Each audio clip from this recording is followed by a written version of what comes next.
Hello everyone and welcome to Healthy Headspace. In this video that I'm doing today, this is where really it became obvious to myself and probably everyone else, or at least a few people around me, that I wasn't quite right. This originally was actually going to be my first video, but I thought that there was no backstory to where it actually, got to the point where it's got to, so that's why the video that went out before this ended up being the intro to the channel, the idea of what this is all about, because I feel like, if I'm just getting stuck straight in, people are going to be, well, what actually triggered it, what's your situation, etc, etc. So that's why this one's done today, sorry, being released today rather than the other one. Before I do go into it, I just want to say to everyone, because I mentioned how this channel's going to work with the longer videos on a Monday midweek. We're going to have some clips which went out on Wednesday or Thursday last week as well, so you'll have hopefully watched that one by now. If you haven't, check it out. But this one, I want to just quickly mention that the YouTube shorts, I've been uploading a few because they're everywhere else, so I thought I'd upload them, just test them, see how they're going. More than anything, that's why I'm doing it, just to sort of give you an idea of what is actually going to be happening here, because like I said, this part is probably going to be a bit more serious. The clips are going to be more hopefully inspirational, insightful, give you an idea. You might not relate to that idea, but it may get you thinking on something, and hopefully provoke your mind into thinking of a way for yourself, etc. That's the idea anyway. But the YouTube shorts are actually, because I think they're going to be more based around a few inspirational quotes I think I might put up there that I've seen or that I've created. But a lot of it, I'd say probably 80% of it, maybe more, will be having fun, having a laugh, having a joke at our expense in some ways, because I don't want it to be all sad and unhappy. I want to have some fun with it, hence why those videos are there. So if you sort of come into the channel and you don't understand what's going on, the YouTube shorts are there because laughter for me heals all. Smiles are contagious, and I think if you come into an environment and you're laughing and having a laugh and a joke while you're in that environment, it opens you up a little bit more. It makes you feel less vulnerable, more comfortable. So that is the idea of why those videos are going up. So hopefully that clarifies that. But yeah, anyway, yeah. So if you haven't watched the previous video as well, check that one out as well if you do want to sort of see what the backstory is before we get stuck in. But so this, as I said, as I have previously mentioned, 2015, November 2015 to be precise, is where it actually took off. And I had, I would say, probably three circumstances all happening within November that really escalated the problem. I think I was already not right, but it wasn't so bad, and then all this just swamped me at once, and then it was just bang, bang, bang, bang, and it was just, that's it. So I'd say from November to at least early January is where the mental health just went off and it exploded and just went crazy. So it did start with the birth of my son, which was the 1st of November. Now, obviously, I knew it was coming, but just before that, I got a new job to start, I believe a week after. It might have been a week after 1st November. I can't remember the start date of the job, but I know it was not too long, maybe a few days after the birth of my son. So he came on the 1st. The job started a few days later, so I started working for Aviva. And I was good at the job for what we were brought in to do. In fact, the workload that we was given was done fairly quickly, actually. I don't think they anticipated the three of us that remained to do the work so fast, and we did. So the job, I did good at the job. But yeah, so at the very start of November, you've got this newborn, and then you've got the job as well. The stress of a new job's always going to be there, but I say we did well at the job, but it still doesn't mean it's not any stress on you to do it. And I think because the three of us that were doing that job really pushed ourselves to get it done ASAP, that's where I think the added stress came from, and we almost treated it like a game, which is why I think we got through the jobs or the workload so fast, is because it was like a competition between us, who could do the most that day, work the most case and all the rest of it. And then I would say definitely mid-November, because like I said, if you've watched the previous video, I was still obviously split up with the mother of my children, but we were still under the same roof, unfortunately, which was not good for us, her, me, kids. Obviously the baby's none the wiser, but my older daughter, my older daughter, she's older than my newborn, but yeah, she's obviously none the wiser, I guess. We didn't make it obvious that, you know, she didn't know. But I'd say, obviously, I was still... I got to a point where I was actively seeking, like, speaking to other women, because I am single at the end of the day. It's just the situation wasn't ideal. And I'll be touching a little bit more on this in the video a little bit later on, after I've just sort of gone through that. Because I think there's a big part of what I should have done. And that's nothing to do with the ex, it's nothing to do with the women, it's more me. But yeah, you've got these three scenarios, these three circumstances all happening at the same time. At the very early November, this is all starting now. When my son was born, you know, he was very difficult as a baby. My daughter was a dream. You know, she slept all the way through at night. She might wake up for one feed during the night, and you could literally just like be half asleep and just there, and she'd shut up, and then you'd put her back in a Moses basket or a cot or whatever she was in, and she'd be fine, no problem. Whereas my son, he's the complete opposite, crying all the time, wanted attention, wanted feeding, wanted this, he just wanted everything. He was very, very clingy. And I used the same techniques on him that I used on my daughter, which did work. But the problem is when you're getting up at like, it would have been what, 6, 7 o'clock, I can't remember what time it was, we were getting up early in the morning to go to work, and then this is where the insomnia started. At the time it wasn't probably insomnia, it was just because of the anxiety, the depression that's not been diagnosed at this point is just swamping my brain. It's keeping me up at night. And then I've got, you know, this newborn, so, you know, the kid's mum was more, you've got to let him cry, you've got to let him do this, and it's like, I understood that, I completely agree with it to a degree, but it's like, you're not the one getting up at 6 o'clock in the morning, 7 o'clock in the morning to go to work, do the work and come home. I know you're at home looking after the children, and that's not easy, I get that, but I still need sleep in order to earn us some sort of income. And you're not giving me that. Whether that's you go downstairs with the baby, and if you want to leave and cry, and I'm at least trying to get a few hours, that's up to you. But it'd wind me up, because I don't like listening to kids cry. I don't like listening. No one likes listening to anyone else's kids cry. I hate it when you're on the bus or you're in the public, you know, having a meal in a restaurant, some kids kicking off. It's annoying, innit?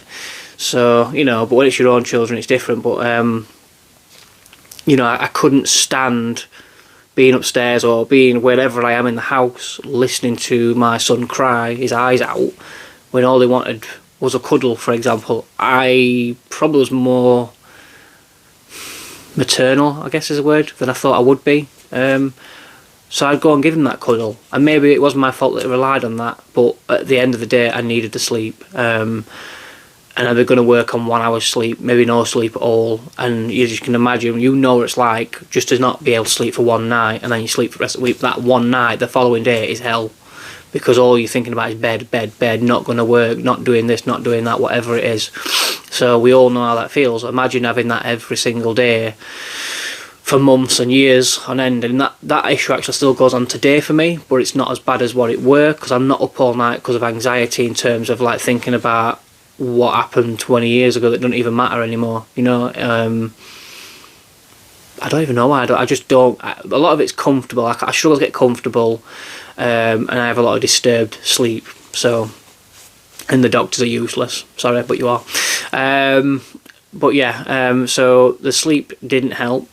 You're going to work on no sleep, and that's already starting to take its toll. But you are around people at least, so you've got people that you can have a bit of a communication with, a bit of a laugh and a joke with, to help your days get by, and you sort of go from there, I guess.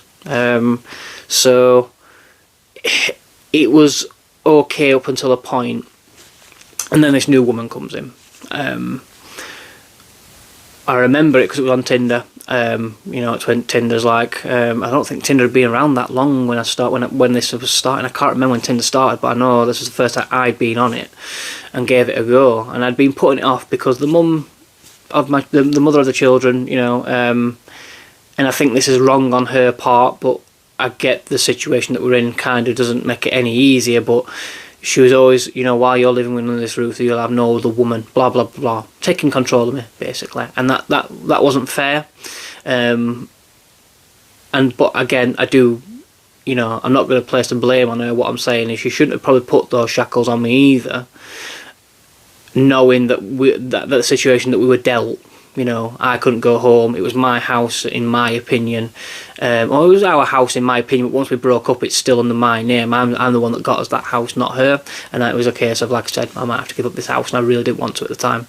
And the parents didn't make it any easier. So it's one of those. But eventually, so anyway, going back to the story, I've kind of gone off on a tangent. But yes, with Tinder, I took that decision because I wanted somebody. I was tired of maybe not having nobody who I could relate to, I guess. And I remember seeing this particular girl on Tinder, saw her photo, and the moment I looked at her, I knew I wanted her. You know what I mean? I just, you sort of, that love at first sight kind of thing. It was kind of like that, but it wasn't love because I'd just seen her. But you just connect with someone's eyes and that's it. You just, you sort of lose yourself, kind of thing. It's kind of like that. I sound right, ooh. But I'm not really like that. But yeah, I'm trying to be open and honest. So, but yeah, it was kind of like that. So saw her, and I didn't expect a response from her. We did match, and I was shocked by the match. But then when you match with someone on Tinder, off people don't talk anyway, or make no effort. And I find that guys, I'm sorry girls, but I find that guys are expected to put the effort in a lot of the time. But anyway, I messaged her anyway, and she responded. Probably the same night actually, and I was quite surprised by it. We had a little bit of a chat. It was getting quite late as it was, and she had work the next morning and I had work the next morning, so we left it there, but the conversation continued, and it just went from there, and it was just obvious, and she might not feel like that now, but I know at the time she did. It was obvious that there was massive chemistry between us. We just got on quite well. She had a sense of humour, she could take my banter. Probably at the time it wasn't as dark as what my humour is today. It's got worse as I've got older, but it just clicked immediately. I saw her, she saw me, and that was it. We were off, and the talking were just going great, doing nothing wrong with it, and it was becoming obvious that at some point we're probably going to meet up. But I had the knowledge that I've got my kid's mum at home, and I didn't want to be disrespectful to her and just meet her, so I put it off for as long as I possibly could. And then we were getting into December sort of territory now, and I can't remember. I just remember being quite close to Christmas actually. That because it would have been between Christmas or just before Christmas and going into the New Year when my head just went. That was it. It was gone. And I remember I was at work, and it was just after Christmas, because I know we had to work a few days between Christmas and New Year, which I don't think we should ever do, but there you go. And I remember being at work, and I was doing my work all fine. I was doing my work. I didn't want to be there. I hated being there because of what was going off. It wasn't the job, it was me. But I hated being there, and I remember doing my job, and then lunch was coming up. I don't know if we used to get like half an hour, an hour. I can't remember how long we got our lunch, but I remember lunch coming up. And the office was right next to a very busy road. There's loads of restaurants and food places up and down this street because it's one of the most busiest roads in the city that I live in. And I went out, and I think I went to go. My intention to go get my sandwich from the usual sandwich shop that I really liked, and I was going to go there that I always go to. I remember walking away from my desk and leaving the building. Between the building and what happened over the coming hours, I don't remember anything. All I remember is being at work and then waking up. Well, I say waking up, I wasn't asleep, but technically in your mind, because I was gone, I don't remember anything. It's almost like I became consciously aware then I was on the bus. And literally, I was just about to get off the bus. That's the thing. So I've gone from work to be on the bus. I don't know how long what's been happening here. It could have been an hour, could have been a couple of hours, I don't know. I don't remember anything. But I went from there to there, and I'm on bus, and it was almost, and my bus stop was coming up, and then all of a sudden it was like I woke up just before I meant to get off the bus. I was like, I don't even remember how I got there at all. So clearly it were at that point I was weirded out by it, and I was like, I blacked out, I guess. So I get off the bus and I'm home. And I don't remember anything. I don't remember anything. That part, I can't tell you what I did. I know that I walked out the building, that were it. And I know that I didn't go to the sandwich shop, because I remember walking down the street, but I was on the opposite side of the street and walking the opposite way. So like, you walk out the door, you sort of turn left. You go up a street and turn left. I went up a street, and I remember turning, and I know I was on the other side of the road as I was going right. I crossed the road immediately, which I never did on my lunch break. So I knew, that I know for a fact I didn't go for it. Well, I know for a fact I didn't go for anything to eat. But, and then I'd usually walk into town centre, get to bus stop and go home. And I assume that's what I've possibly done. But I was blacked. I know it was at least a few hours before I went home. So I know I've done something in town, or I've gone somewhere. Probably sat down somewhere and just monged out. I don't know. I know I didn't meet anybody. I would have probably remembered meeting somebody, or someone would have reminded me, so I know I didn't do that. But yeah, I get home and then it's just obvious. And it was at that point I consciously made that decision, I guess, that I weren't going back to work. It's not that I didn't want to, because I wanted the money, and I needed to earn a living, but I was gone at that point. Like, I was not right. I was just constantly miserable, constantly angry, constantly upset, just up all night, and you've got this newborn that's just keeping you up all night, and needs your undivided attention and all this other stuff, and it was just getting too much. So I think at that point, done. It is what it is. And I think what I should have done, on reflection, I think, what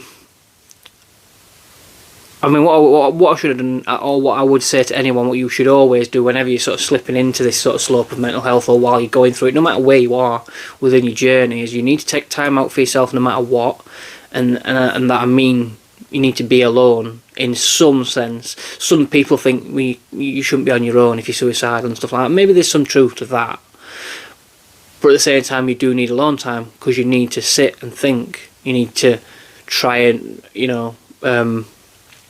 unravel the cotton wool, if you want. I don't know what you want to call it, but you need to unravel that knot that you've got tied up in your head. And it's easier said than done, but the techniques I'll be showing throughout my clips and things like that is what I'm hoping to show you how to do it. But this is what I'm explaining. What I'm saying right now is you do need to take that time out, and you do need to remove yourself from any situation that's causing you problems.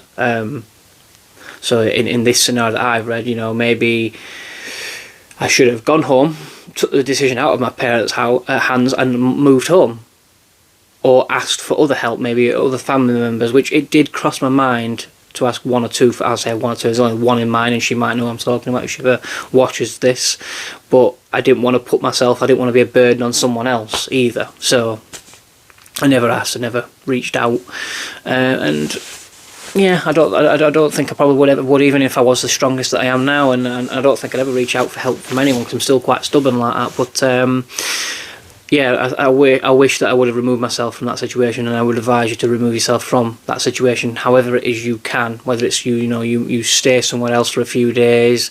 I know it's a bit harder if you're in the same situation with a newborn. You can't just leave the newborn, but if there is someone that you have, like family members, that could at least, look after them for a few hours, so you could at least just go for a walk and just, try and sort yourself out. I mean, you're not going to sort yourself out with a walk. You're not. Although it helps, just get some fresh air and being out. Because I feel like a lot of the negativity that you're putting out there, you're stagnating in your own negativity, which is why removing yourself from that situation actually does help. Even if it is only for a few hours or whatever it'll be, it will help short term. But then once we get into my clips a lot more, you'll see how the negativity and taking yourself out of the situation helps more and more and more and more, and with practice it will last longer, I guess, is the way that I would put that. And I think the final thing is that I would put on that is concentrate on you. Always concentrate on you. You've got to, and I don't know if I've mentioned this in any of the video that I put out there, but concentrate on yourself and be selfish. You have to be selfish. Yes, you love your kids. Yes, you love your family. Yes, you love your partner. Whatever your situation is, You've got to be selfish. You can't keep thinking about everyone else, because at the end of the day, if you can't be well, if you can't sort yourself out, how are you meant to, help others, or how are you meant to love others to your full potential? How are you meant to, be happy if, you can't sort yourself out? You can't be happy with others if you're not happy with yourself. You can fake it, and that's what we do. We fake it. We pretend we're happy, and sometimes we'll convince, and that's what a lot, because you're in this, what would I call it? You sort of get into this habit, of pretending to the point where you believe your own bullshit. And this is one of the clips I will be releasing, is you've got to make yourself believe your own bullshit, but not negatively, positively. You've got to twist it. You've got to turn it around, and I'll be explaining that again, because it sounds stupid, but I know what I'm talking about. I'll go into it in a bit more detail when we pick up on that. But yeah, I would say, taking time out, remove yourself from that situation, and definitely concentrating on yourself will fundamentally change a lot. But it's not going to happen overnight. It's something you have to do regularly. It's something you have to put practice into. Like I said in my previous video, if you did watch it, that if you're here for a quick and easy fix, there is no quick and easy fix for mental health unless you can go back in time. And if you can, I'd love to know that, because I'd love to go back in time. But that's what you've got to do. And unless you can do those, unless you're willing to put that sort of effort in, you're not going to get very far. And I know a lot of people with mental health, that's how we think. We go, we'll try something, and then we'll go, nah, that's shit, I'm not doing that again. Fuck that, And meditation's a good example, because we'll be touching on meditation at some point. Meditation's a tough one, because if you're like me and naturally have an overactive mind, meditation, and I know a lot of people I'm friends with have tried it and said the same thing, like, I can't do it. You're not going to do it straight away, but because there's many different factors when it comes to meditation, such as the right music. If you're you need guided meditation when you're starting out. You need to go on guided meditation, but then if you go on guided meditation, you need to find the right person that's speaking, someone that just instantly makes you feel relaxed, because there's all sorts. You might prefer a female voice, you might prefer a male voice, you might you respond differently to different things. You might not want to listen to music, so to speak. You might want to listen to rain in the rainforest and thunder and lightning, and there's so much you can do with meditation, but you've got to find the right thing for you first. And you don't just click on the first video and go, I'll try that one, and it won't work. I've had to go through a few, and eventually, once you find the right person and you listen to those meditations, and especially the guided ones, you'll be able to do what I do and guide yourself. You'll be able to put that music on, find music that you respond to, and then just do your own guided meditation in your own mind. You're talking yourself through it, and you will feel stupid doing meditation, listening to other people's meditation, doing your own. You will feel stupid at first, but eventually, especially if you get to my point where it's even if it had a little bit of impact on you, it still had an impact on you. And that's what you've got to concentrate on, not, oh, it's stupid, or it's shit. You feel stupid, the first time I put headphones in, or headphones on, laid down, put a music on, a tune on, or whatever it were, and laid there trying to do it, and I just felt ridiculous doing it. Like, why am I doing this? And you're going to do that with every bit of clip that I'm probably going to put out there, or the most of them. You are going to sit there and fight it. But eventually, like I said, think about what I've said. I'm proof that it works. Not every last thing that I've done will work for you, and not every last thing that I'm going to mention worked for me, but it's things that I know of that have worked for others, or that I know you can actually incorporate into things that have worked for me. So it's like a mixture of things. But yeah, I'll keep it there, because I've already gone over by 20 minutes than I wanted to. By 4 minutes over what I wanted to. So yeah, like I said, keep an eye out for any more videos upcoming, and keep an eye out for the clips midweek. The shorts, as I said, they'll be uploaded as and when I feel like it, when I'm just feeling a bit funny, which is most days. So yeah, thanks for watching, and I'll see you on the next one.